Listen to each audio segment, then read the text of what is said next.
Hola, bienvenidos, bienvenidas, bienvenidas a Tramas en este año tan particular, el 2020, año de pandemia. No queríamos terminar el año sin un Tramas, aunque sea desde casa, para contarles qué es lo que están produciendo artistas, productores culturales, en la región también, que se vio bastante afectada el área cultural. En la región Lalo va a estar conversando con algunos agentes culturales, artistas que están atravesando situaciones difíciles y también poniéndole el cuerpo y tratando de que la cultura no se venga abajo y se mantenga activa como venía hasta ahora. Lalo entonces va a estar conversando con algunos de esos productores. Pau Malén también nos va a estar contando qué cosas se pueden ver y a qué cosas podemos acceder de producciones nuevas que tienen poca difusión. Yo voy a estar hablando dentro de un ratito con Barbie Recanati, que es una música, compositora, guitarrista, que lideró durante 12 años la banda Utopians.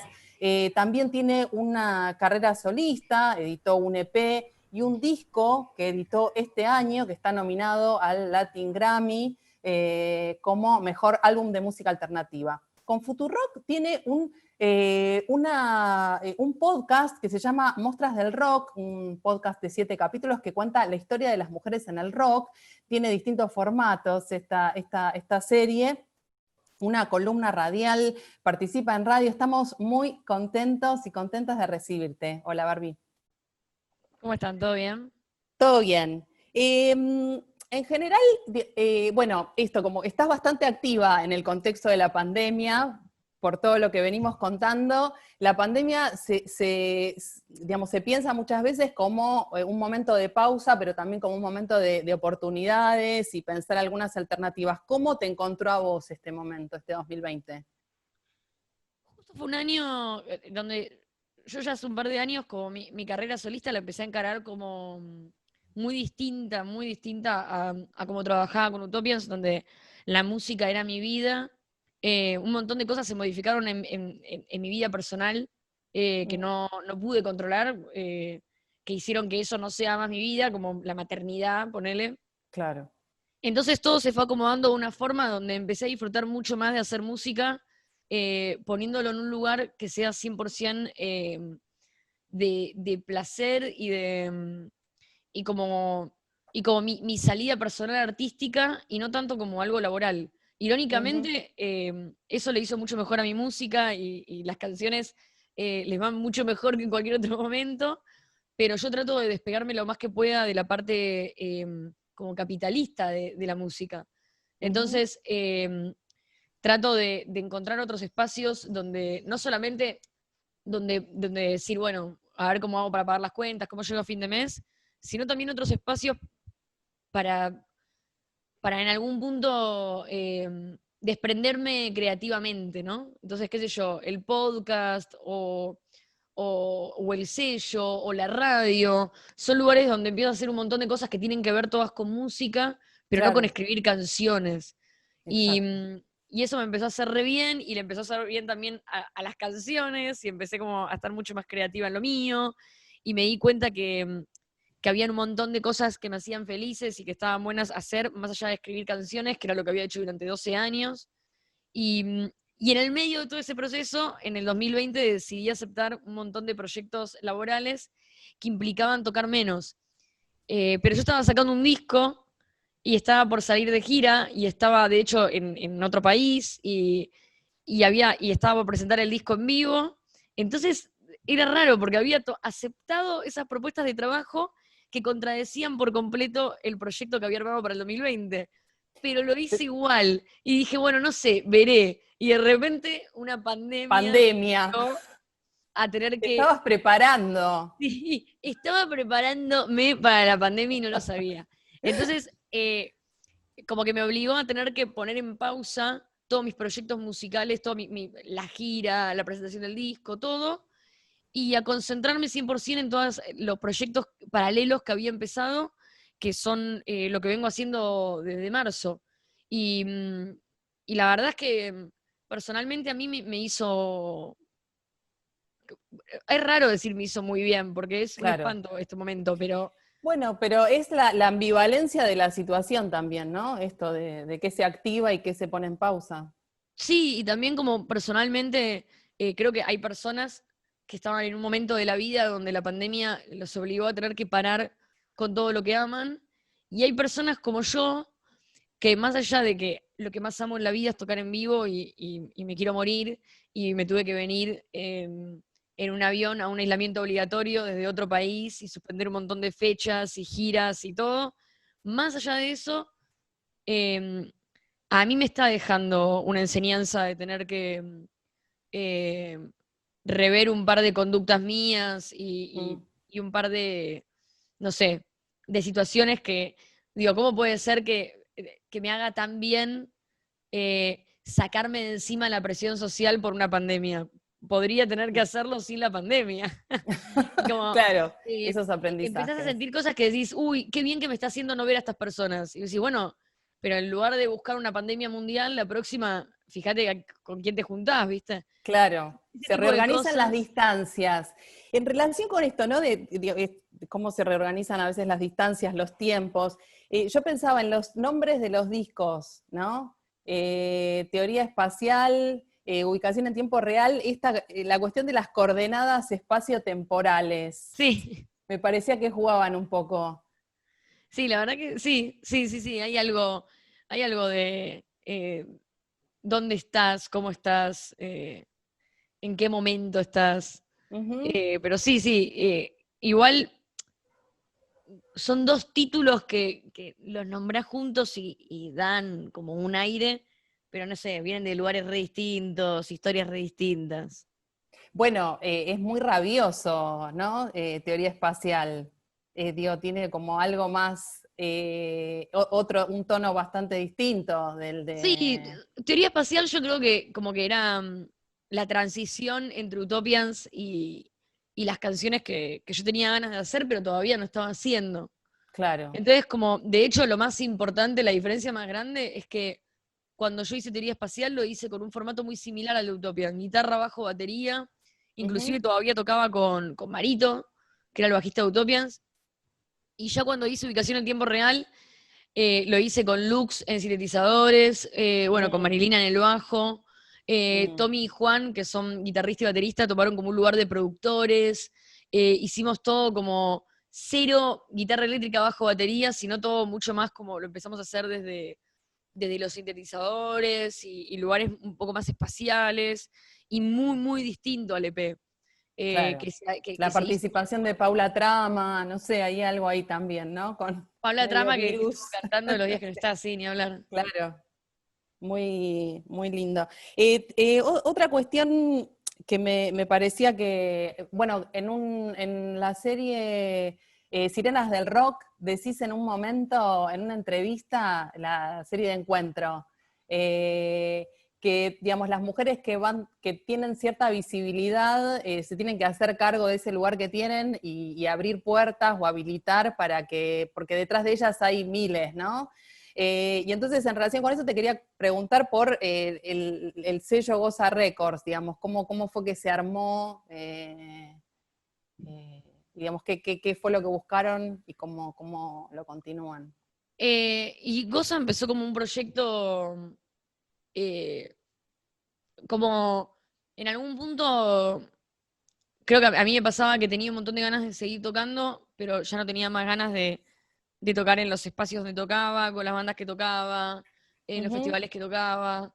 Entonces, me pareció más importante, me di cuenta que no me importaba tanto si me iba bien con la música, ni tampoco me importaba tanto tocar por tocar, y la acción de estar arriba de un escenario tocando, ¿no? Como esa cosa física que uno describe como si fuera algo mágico que el cuerpo te...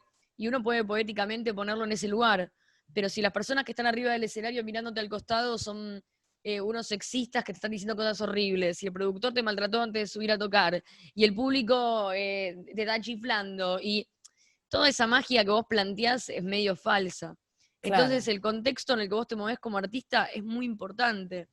Y en ese sentido me di cuenta que una de las cosas más importantes que yo creía que a mí me faltaban como artista era decir, yo conozco 1.000.000 de pibas que hacen música y que es buenísimo lo que hacen, ¿por qué no están acá? Claro. ¿Por qué? Y me di cuenta que en realidad no tenían que estar ahí y que esos lugares tal vez no eran para nosotras, que nosotras necesitábamos nuestros propios lugares, que no había que someterse a pasar por todas esas cosas para ganar el espacio y que de repente, de a poco, que se queden ellos con todos esos lugares. Nosotras podemos construir los nuestros. Y dentro de esa práctica sí sentí que había como una necesidad urgente de decir, bueno, en Spotify quiero armar una playlist y no encuentro muchas bandas de este estilo, no encuentro, Mm, y yo sabía que las bandas sí estaban, tal vez no tenían nada grabado, o tal vez lo que claro. tenían grabado no estaba subido, o tal vez lo que estaba subido no sonaba bien. Entonces dije, bueno, yo desde mi espacio, como tengo un estudio de grabación, tal vez puedo hacer un EP por mes. Vamos a hacer un EP por mes gratis y vamos a buscar los proyectos que sabemos que están re listos para entrar a grabar, pero tal vez no tienen la plata, o tal vez viven en una provincia donde en el lugar donde viven justo no hay un estudio cerca, o lo que sea. Y así grabamos 20 y pico de proyectos en 2 años. Futurock se transformó como en los socios del sello y desde ese Ujú. lugar como que se le dio como un poco más Es de muchísimo 20 entidad. EPs, es Sí, muchísimo. y ahora ya no estamos grabando, lo que estamos haciendo es como subimos entre 4 y 6 proyectos por mes a plataformas digitales. ¿Cómo Eh, suben? ¿Cómo es eso? Funcionamos como una distribuidora digital, Ok. eh, laburamos con una distribuidora digital grande y desde Goza lo que nos funciona es que como ya tenemos un catálogo, lo que hacemos es agrandar y agrandar ese catálogo y que sea cada vez más fácil acceder a, como a un lugar donde podés descubrir un montón de música nueva Mm, con voces diversas. muy, muy interesante. El proyecto Mostras del Rock. Ahí, bueno, contás la historia del rock a través de mujeres que están invisibilizadas, para mí en un tono muy interesante porque no es, digamos, como una bajada de línea feminista, digamos, en el sentido de esta cuestión por ahí más explícita, ¿no? Sino que lo que vas contando son esas historias como esas perlitas del mundo del rock y bueno, son esas mujeres que hicieron cosas que en ese momento las mujeres no hacían y ahí se abre toda una discusión que me parece súper interesante. ¿Cómo es que haces ese recorte, digamos, la selección de cuáles son las figuras que vos decís, bueno, esta persona vale la pena hacer ahí un capítulo o hacer mención de esto? Y la verdad que en el caso del podcast fue más como historias que yo quería contar, que Mm, conocía y muchas también que conocí a partir de esas que conocía, ¿no? Como investigando una historia que quería contar en el podcast, descubría otra, porque peculiarmente Perdón, hay algo que no que no dije que está el libro también. el libro sale en diciembre. Ah, bueno, Em, lo estamos esperando. Como que hay algo re peculiar que es que vos estás eh, leyendo sobre, no sé, Aretha Franklin, y Aretha Franklin habla de Bessie Smith. Y cuando hablas de Bessie Smith, lees sobre Bessie Smith, y Bessie Smith habla sobre Ma Rainey.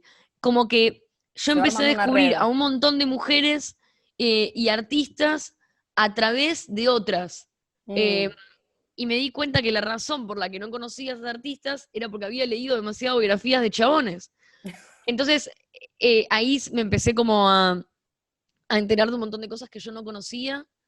Eh, Particularmente el podcast es como un par de historias cronológicas que yo elegí, que a ujú. mí me parecían como, siempre eran historias que era como, ¿cómo no sabía esto?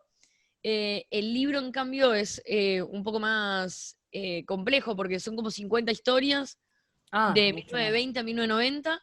Entonces lo que hice fue como apliqué 1.000.000 de filtros eh, para organizarme, como por El ejemplo, otro día, a ver, eso me so- interesa. claro, es solo anglosajón lo Mm, que cuento, no está Latinoamérica.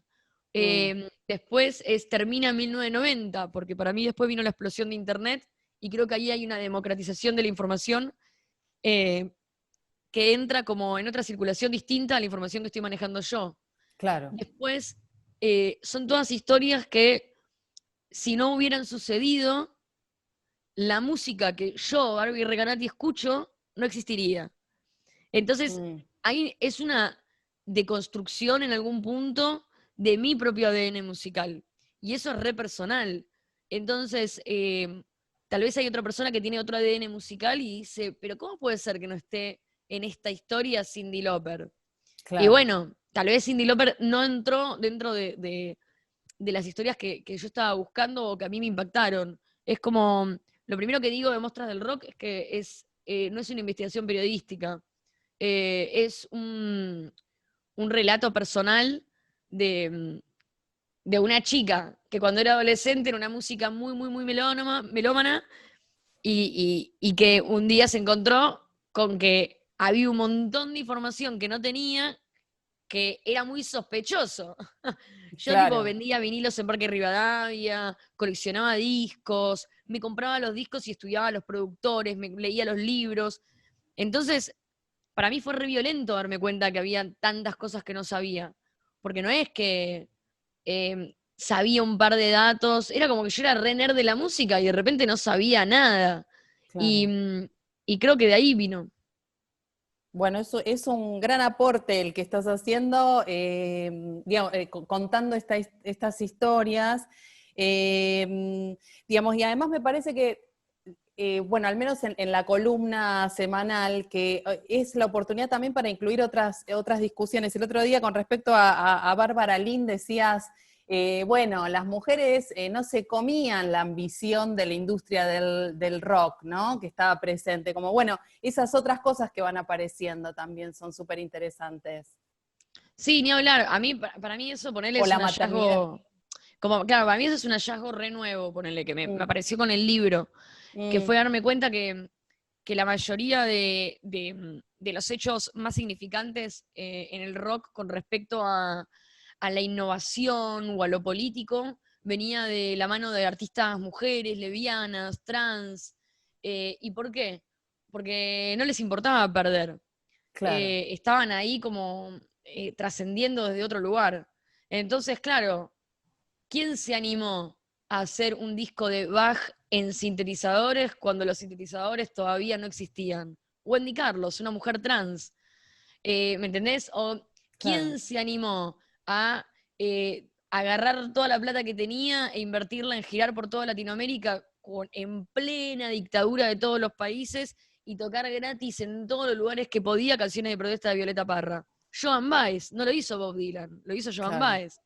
Entonces, como que te das cuenta que la razón también por la que ellas no quedan en una etiqueta tan mainstream de lo comercial y de como y lo masivo es porque tomaron un montón de decisiones súper arriesgadas que son las verdaderas decisiones rockeras. Y Claro. en algún punto, eh, los Stones, que a mí me encantan y que, tipo, tengo tatuada una canción y tengo todos sus discos y los vi 800.000 veces, no dejan de ser unos chabones laburantes que después de 60 años siguen haciendo las mismas canciones en un estadio. Jagger no va a arriesgar su carrera por un discurso político. Claro. Son otro tipo de laburantes. Entonces, yo creo que los tipos accedieron a una cantidad de lujos y comodidades que mismo el capitalismo, como lo conocemos, Claro. que Ujú. hizo que se quedaran como congelados en cuanto a la reacción. Y después los artistas que realmente cambiaron la historia de todo fueron los artistas que fueron más allá. Y por lo general, y fueron mujeres, fueron lesbianas, fueron travestis. Con más libertad en un punto, ¿no? Para ese tipo de proyectos. No sé si más, no sé si libertad es la palabra. Yo creo que tenían que el compromiso que por lo general hasta hace unas décadas te motivaba para hacer música era un compromiso que tenía que ver más con romper, con la Mm, contracultura, con el arte y lo genuino. Y después la mayoría se encontraban como con un mundo eh, mega ya masticado y capitalista y lo veían como un negocio y no sí, está más de la mal. industria, más Claro, formateado tampoco como no industria. juzgo eso, Mm, pero sí me parece que en algún punto el hecho de haber sido tan marginadas de escena musical ayudó a que llegaran cada vez más lejos con los cambios y con el radicalismo musical, ¿no? Y con lo que podía Claro. suceder. Entonces las historias más interesantes para mí están en manos de ellas. Bien, súper interesante. ¿Vos, va a haber alguna presentación del disco este año en streaming? Creo que sí, pero todavía no la anuncié porque estoy ahí cerrándola. Ajá, bien. Y estuviste en el Buena Vibra también, ¿no? El sábado toqué por primera vez fuera de mi casa un acústico con Lux Raptor, ahí en Festival Buena Vibra, en Beatflow, Ujú. y estuvo bueno, fue como volver ahí a trabajar con un montón de gente, muy loco. Un reencuentro. Bien. Bueno, muchísimas gracias, Barbie, súper interesante. A vos. Esperamos, te seguimos escuchando en los programas de radio, las columnas y esperando el libro. Dale, Ansiosas. buenísimo, gracias. Muchas gracias. A vos. Bueno, y ahora pasamos directo a los polvorines con Lalo. Lalo, ¿cómo estás? Te doy el pase. Gracias, Carly. La verdad que es un gusto. Estoy muy contento de estar otra vez acá. Es muy grato volvernos a encontrar aquí en Tramas, dando cuenta de los diferentes matices de la cultura, las diferentes problemáticas en esta cuarentena que nos atraviesan a todos. Y para charlar de esto, vamos a estar conversando con Sebastián Ricci, referente cultural, dramaturgo, teatrero, músico. La verdad que es un gusto charlar con vos, Seba. ¿Cómo estás? ¿Cómo va, Lalo? ¿Todo Bien, bien. La verdad que bien, Seba. Muy contento de ponernos otra vez al aire con Tramas. Qué bueno. Seba, te encontramos allí en tu casa. Gracias por la disposición, gracias por ponerte en contacto con nosotros. Y como decía al principio, la idea del programa es ir teniendo un panorama, si se puede, sabemos, en la red de salas independientes de la provincia de Buenos Aires, que nos cuentes cómo es esa mirada, vos que estás en charla con otros referentes de la provincia, cómo la están pasando, cómo la vienen pasando. Bueno, la red provincial de salas de teatro independiente surge en marzo, y va surgiendo en realidad por un movimiento centrífugo de las salas regionales, ¿no? Que nos fuimos agrupando y se constituyó la red provincial, que está integrada por 120 salas aproximadamente de la provincia. Una de las acciones más determinantes de esta red fue la elaboración del censo.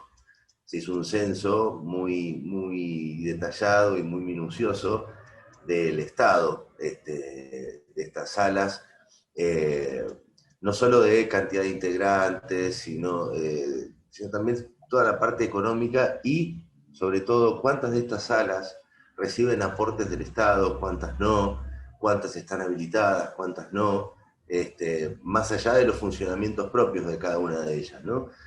Y los resultados que arrojó este censo fueron muy reveladores, en realidad. A ver. Porque básicamente dio cuenta los escasísimos recursos nacionales y sobre todo provinciales a los que estas salas pueden acceder. Entonces, claro, la información es poder en algún punto. Entonces eso no solo dio un panorama, sino que también dirigió las acciones siguientes de esta red, ¿no? Entendiendo dónde estaban los puntos más débiles y más flacos. Entonces, entre otras cosas, por ejemplo, se logró ver que solamente un 25% de todas esas salas reciben subsidios del Estado. O sea que es muy poco. Seba, cuando hablas de esa cantidad, para que el que está escuchando se dimensione, ¿no? Lo vasto que es también la provincia de Buenos Aires. ¿De cuánta cantidad de salas estamos hablando? 120 salas aproximadamente. 120 salas de toda la 120 son las que integran la red provincial. De las cuales, bueno, como decía recién, solo un 25% recibe ayuda del Estado, pero también otra de los números que arrojó este censo, que en realidad uno ve de manera macro que las problemáticas que todos tenemos en la región se da a nivel provincia de una manera contundente. De hecho, el tema de las habilitaciones, que al no estar habilitadas las salas, están inhibidas a poder recibir subsidios de determinados organismos, como el Instituto Nacional del Teatro, por ejemplo, que las cantidades de salas habilitadas son muy pocas. Y las que no tienen ordenanza, por ejemplo, en sus municipios, son como un 65-67%, o sea, es un montón. Entonces eso hizo básicamente generar una acción en común, ¿no? Y una apuesta en común de todas estas. ¿Y se tiene diálogo con la provincia? Es decir, la gestión de la provincia de Buenos Aires, ¿los escucha? ¿Hay un diálogo permanente reclamando estas necesidades? Bueno, eso fue muy loco, porque al principio se pidieron reuniones y la respuesta de la provincia era bastante poca y con una actitud bastante, bastante reticente al diálogo. A raíz del censo y a raíz de todo el trabajo que se fueron haciendo con el correr de los meses, esto se fue invirtiendo. Y la provincia ahora está recibiendo, de hecho en este momento está viendo los de la comisión. En la red de salas de provincia hay varias comisiones. Sí. Y hay una comisión que es la de emergencia, que está ahora reunida con el ministro Costa y que va a ser una reunión bastante importante o decisiva para el funcionamiento siguiente de las salas. Lo que pasa es que lo que provocó el censo fue una atención, sobre todo en organismos, y sí, los números hablaron. Y la verdad es que lo que desnudaron los números es que el aparato cultural del Estado es catastrófico. De hecho, está el Instituto Nacional del Teatro, que es algo que celebramos, que exista, pero que fue un instituto, que surge a fines de los 90, y de fines de los 90 a hoy han pasado muchas cosas, y se considera que es momento de darle una vuelta más de tuerca. Así que lo interesante de todo esto es que se están reformulando cuestiones que yo creo pueden ser muy auspiciosas para cuando volvamos a cierta normalidad, entre comillas. Sí. Exacto. Me quedé pensando mientras te escuchaba en el programa Tramas, a lo largo del año veníamos dando cuenta de las peleas que tenían los espacios, entre comillas, reclamando, sin ir más lejos, a los diferentes ejecutivos de la región, ordenanzas acorde, porque incluyeran a centros culturales, que incluyeran a teatro, y nos parecía como una necesidad regional, pero escuchándote claramente queda reflejado que es una necesidad de toda la provincia. Y en función de eso, Seba, también te consulto. Recientemente salió una publicación de Cultura de la provincia, pensando cómo van a ser la temporada de veraniega y dando algunas pautas sobre el funcionamiento de los teatros y los espacios culturales. Sí. ¿Cómo lo ves? ¿Lo pudieron charlar dentro de la red? Sí, y eso es lo que se está conversando ahora con este ministro. En este momento. Sí. Lo que pasa es que la apertura de temporada es algo ajustable para los teatros comerciales o los teatros que tienen una infraestructura más 300, grande, 400, ¿no? 500 personas, claro. Sí, y que tienen una ventilación que corresponde y demás. Las salas de teatro independientes son reductos mucho más chiquitos, que no cuentan con recursos como para poder trabajar con ese tipo de ventilaciones y demás. Entonces requiere de otros protocolos. Nosotros no es que queremos abrir desesperadamente porque sí. También hay una realidad, que si nosotros abrimos vamos a tener que trabajar más o menos a un 30% del aforo, o sea, asistencia de público.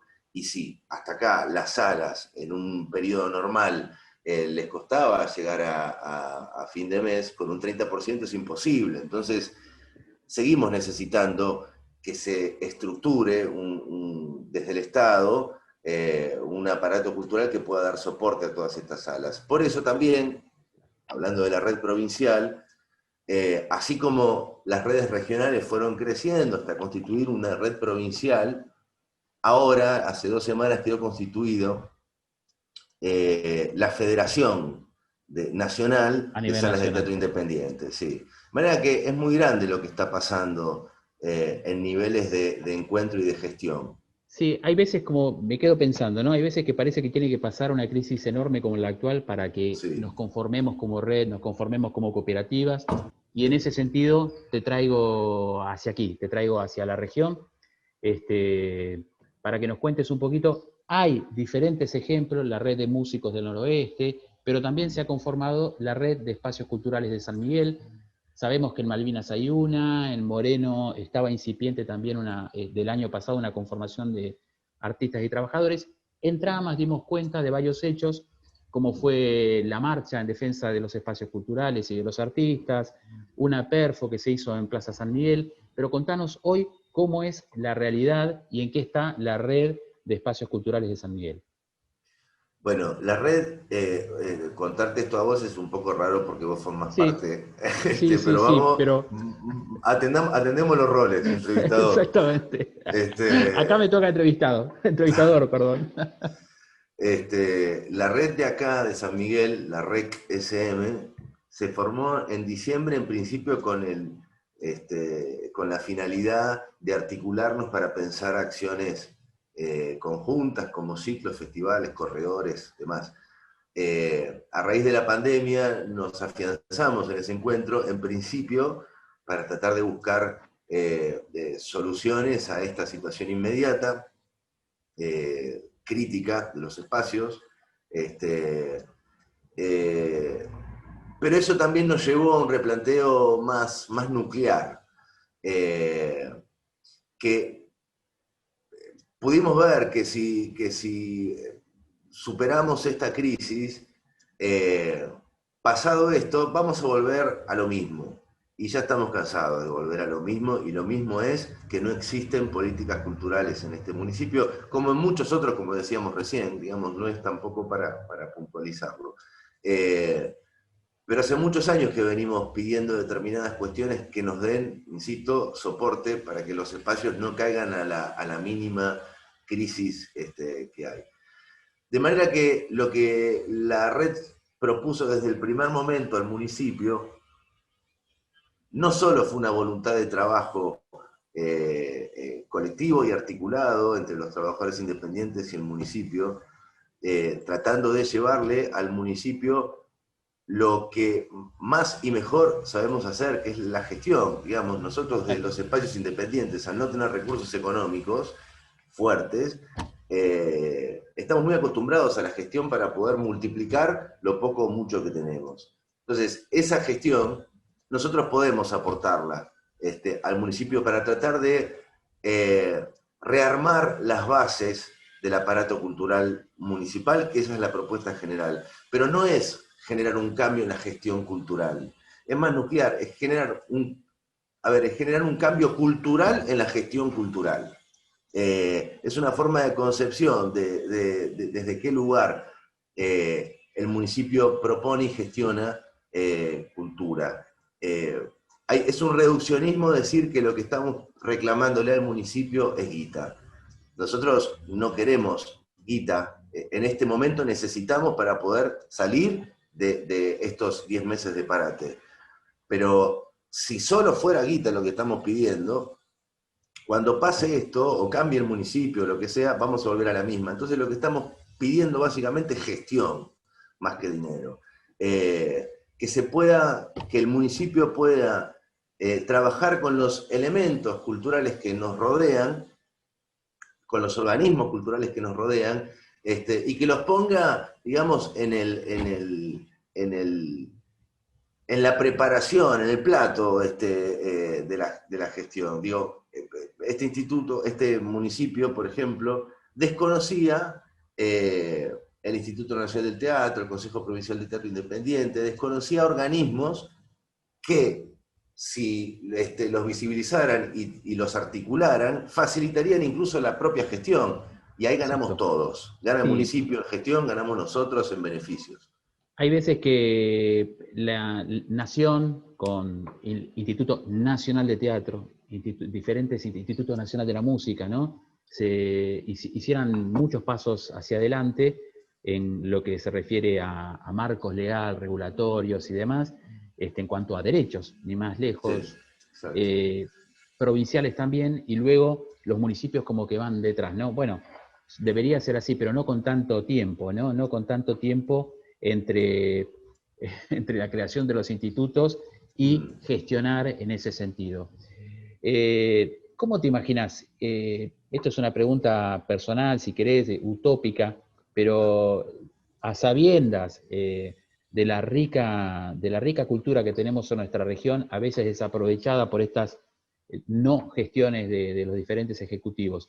Si eso fuera en un mismo sentido, ¿no? Si las gestiones municipales dieran un marco, apoyaran a la cultura independiente y a la propia de las gestiones, ¿no? ¿Cómo considerás, cómo te imaginás ese territorio, ya sea San Miguel o de la región? Bueno, fue lo que le dijimos tanto al intendente como al subsecretario de Cultura, digamos, acá están las condiciones dadas para que San Miguel pueda ser una capital cultural. Si no lo es porque lo que falta es el diálogo y la comunicación entre las dos partes. Insisto, nosotros queremos seguir siendo espacios independientes, no queremos pertenecer al municipio. Pero si el municipio puede dar el aporte estructural para que... mira, hay concepciones, ¿no? Digamos, por lo general en cultura municipal, para cultura municipal, la cultura era algo a saldar, ¿no? No sé, si estaba sonando, vamos a poner, Catriel, bueno, traemos a Catriel y hacemos un mega espectáculo. Pero lo que tenemos que producir son las condiciones para que existan otras propuestas, en este caso tiré un ejemplo musical, pero digo, otras propuestas con otros lenguajes. Y eso no estaba dado. Ahora está empezando a haber un cambio en esto. De hecho, si esta conversación hubiera sido ayer, quizás la charla hubiera sido otra, porque en realidad ayer obtuvimos unas respuestas a estos reclamos que en realidad era lo que veníamos solicitando hace mucho. No solo llegaron los fondos ASAP, que son los fondos para turismo y cultura, y que ahora van a ser destinados y repartidos, pero también hay algo que tiene que ver con las habilitaciones. Y que esto nos demuestra que si hasta acá los espacios independientes no estaban habilitados, justamente era por falta de gestión y por falta de atención. Sí. Es muy posible que los espacios ahora estén habilitados y bajo la figura que nos corresponde, porque el problema acá es que no existían las nomenclaturas propias de sala de teatro independiente, espacio cultural o espacio alternativo cultural. Ahora vamos a poder habilitar bajo esas figuras. Y esto es un logro del trabajo colectivo, es un logro de la red, de manera que el trabajo colectivo es lo que nos saca. Seba, yo te escucho y en vos escucho a muchos referentes y hay como una responsabilidad, ¿no? De aquellos referentes de ir hacia adelante, viendo lo que falta, exigiendo lo que falta para muchos otros que vienen detrás. Me consta que la cuarentena, muchos compañeros tuyos, teatreros, solo por nombrar los teatreros, podemos decir los músicos, podemos decir los artesanos y así sería innumerable la cantidad de trabajadores culturales que no la están pasando bien y que necesitan, como en este caso, escucharte a vos, que sos un referente, todo lo que se está haciendo, pensando en el durante y en el post cuarentena. Y ahí me voy un poquito a lo personal, digo, porque sabemos de las grandes necesidades de compañeros que no pertenecen a un sindicato, pertenecen como mucho a una cooperativa, la red, quedó claro en la entrevista que no estaba armada, se conformaron, y ahí te pregunto, vos, ¿cómo la llevás? ¿Cómo la estás llevando a esta cuarentena, a la falta de un espacio y ya muchos meses, a la falta de tu trabajo, porque era tu trabajo a partir de las clases, a partir de una obra de teatro allí en la herrería, o en diferentes concursos y muestras teatrales que se realizaban. ¿Cómo la estás llevando? ¿Cómo estás? Y es muy raro, es raro, pero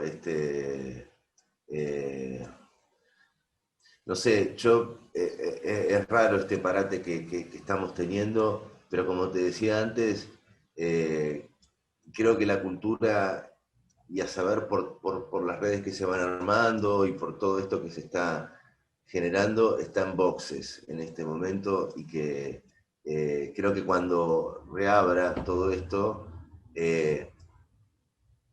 quizás es ingenuo de mi parte, pero yo creo que va a salir eh, reforzada, porque no solo por cuestiones institucionales o gubernamentales, sino que también hubo una puesta en valor de la cultura en este tiempo. Digamos, se pudo visualizar la importancia de todo esto. Mismo uno, desde la propia actividad, nos damos cuenta que los soportes digitales y todas estas cuestiones son prótesis, que no es la proteína de lo que hacemos, ¿no? Entonces,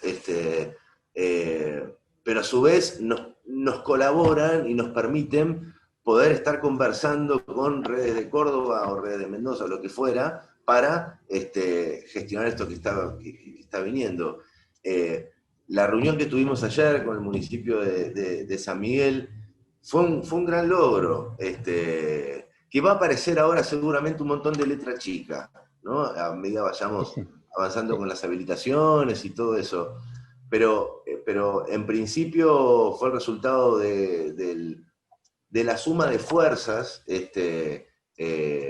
que por este contexto, por esta situación, logramos que el municipio resuene.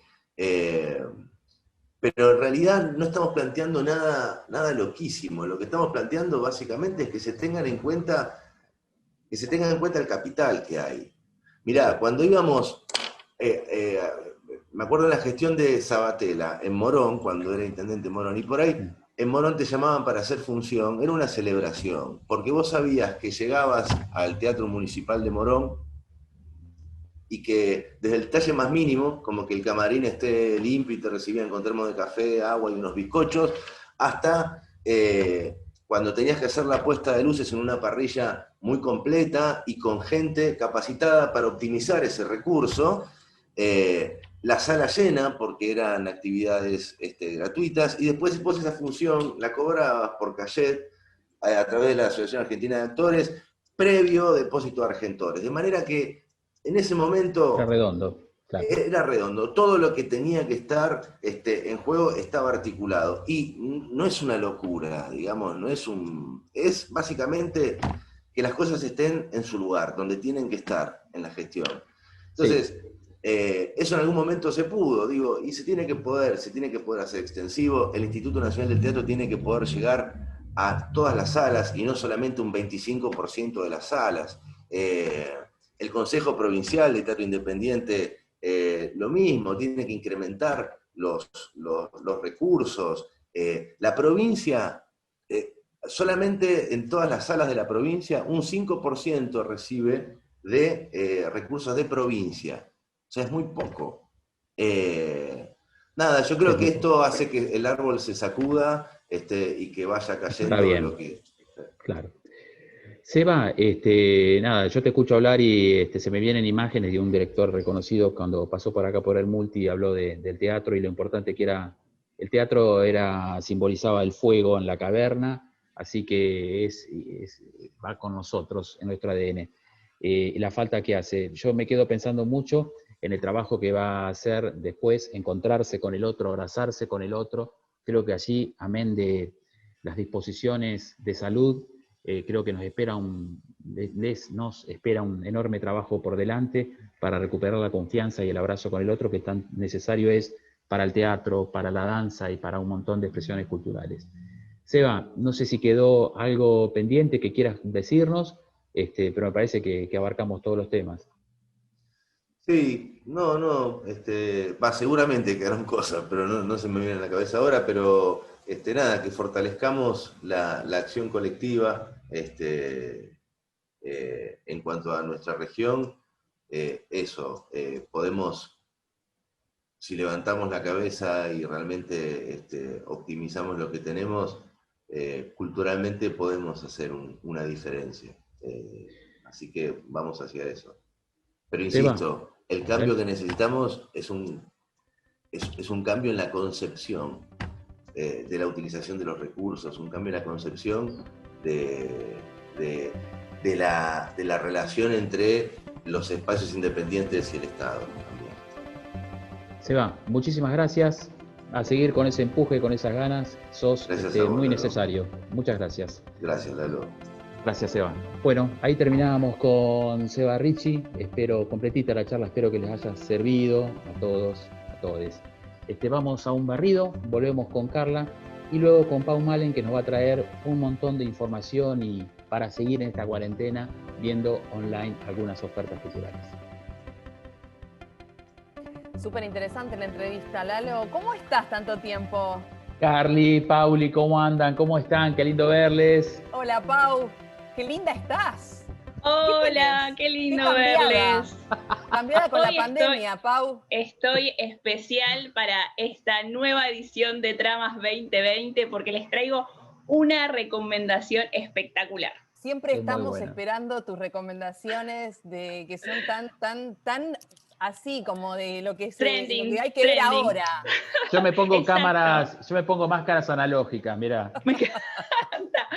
Vamos a conocer hoy a Tomás García, que lo que hace es falopita audiovisual. Se emociona, Pau. Sí, me emociono porque lo adoro. Es un diseñador gráfico que también hace diseños de personajes. Hizo uno conocidísimo en la Argentina toda, que es los muñequitos de Luchetti. Bueno, los diseños de chabón. Así de crack.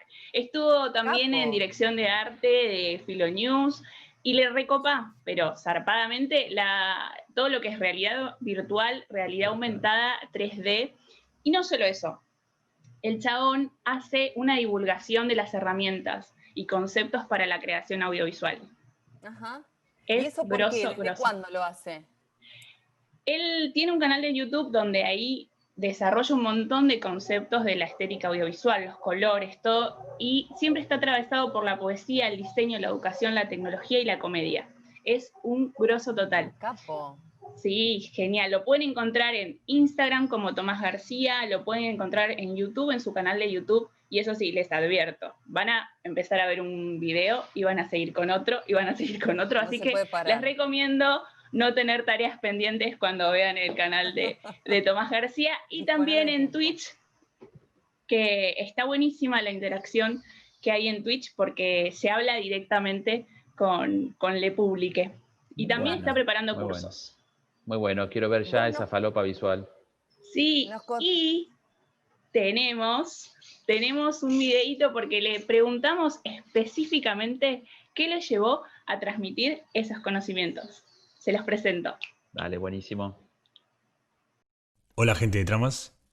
Lo que me llevó a transmitir mis conocimientos en estos videos que hay en YouTube fue esta necesidad de conectarme con otras generaciones, de poder escucharlas, de poder transmitirles mi forma de pensar las herramientas e inspirar el uso de estas herramientas de una manera responsable y de una manera más genuina con lo que nosotros, cada uno de nosotros, tenemos ganas de transmitir o ayudar a transmitir. Así que esa fue la razón. Es espectacular. No dejen de buscarlo en las redes. Para mí es la democratización del diseño. Tiene un compromiso con su laburo, con enseñar, con transmitir. Está preparando cursos también, así que atentes.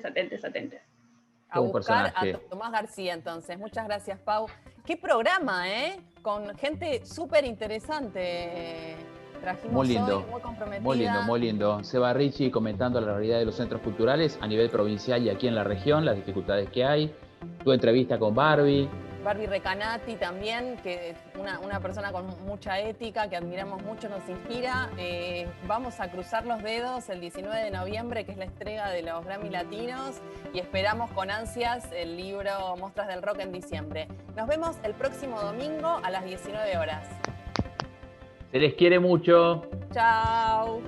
Chau, chau.